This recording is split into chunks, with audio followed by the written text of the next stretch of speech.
honed the timing in for 3 p.m. to about 8 p.m. today, where we anticipate the strongest of the storms to be rolling through northeast Ohio. Now, we are still monitoring activity off to the west, but you'll notice that this level 2 risk really hasn't gone anywhere. In fact, it's been expanded to include most of the state and has even worked its way into the western portions of Pennsylvania. So what this means for us, especially when you're talking about these different levels, is that level 2 risk means we're likely going to see more scattered storm activity, and a few more of these storms could be on the strong to severe side. If it was a level 1 risk, we'd be talking about isolated storms. This is a bit more scattered in nature as we wait for ingredients to come together later today that will certainly support damaging winds, large hail, the potential, yes, for even a tornado. But obviously, with all the rain we've received lately, heavy downpours could lead to some areas of ponding or at least some low water areas across parts of northeast Ohio.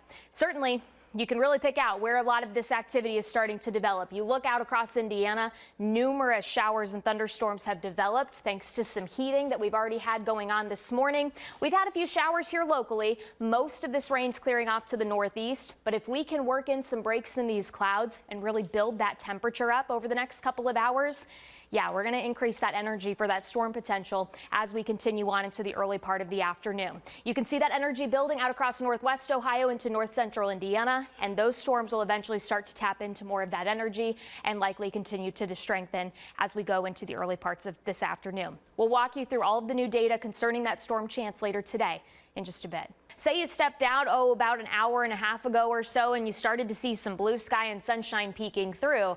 That's what we don't want. We don't want sunshine, because what that will do is it will help to charge up our atmosphere to help potentially support more organized showers and thunderstorms. And the more energy these storms have to tap into, the stronger that they can potentially become later in the day. And that's what we're going to have to watch very closely. It's likely going to be a disruptive weather afternoon. This is why we issued a 19 first alert weather day. Main timing we're concerned with, that 3 p.m. to 8 p.m. window. Right now, things are pretty quiet, and that's good. It kind of gives us a little bit of a break here before things likely will ramp up as we head into the afternoon. So if you have some outdoor errands to get done, or you need to, run out and do some lawn work real quick, whatever the case may be, you do have a small window here before we get into that 3 p.m. time frame. Early afternoon, sure, it's going to be windy. We're working in a bit more of that moisture. We're pulling in some of those warmer temperatures, but any breaks in those clouds is really going to help charge up our atmosphere. And then once that cold front starts to arrive in that 3 to 8 p.m. window, that's where we're going to have to really watch for this potential for strong to severe storms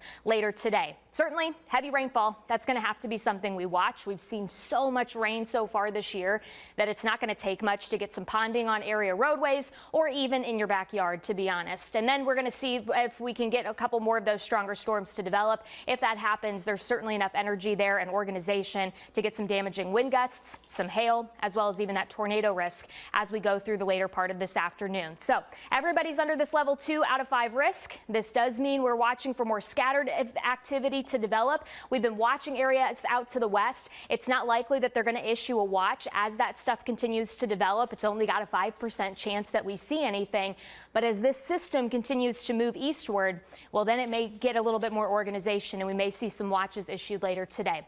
Certainly some decent development of some showers and thunderstorms across parts of Indiana right now. There's a lot of energy in place, and that's going to be that fuel for these storms to really tap into to potentially become strong to severe. So again, we don't want to really see too much sunshine really appearing later today. Temperatures right now are already trying to knock closer to 70 degrees, which is going to be that fuel that we're going to need to get some of these showers and storms to develop. But you'll notice on your future view, 2 p.m., we've got some of that activity starting to develop west of I-75.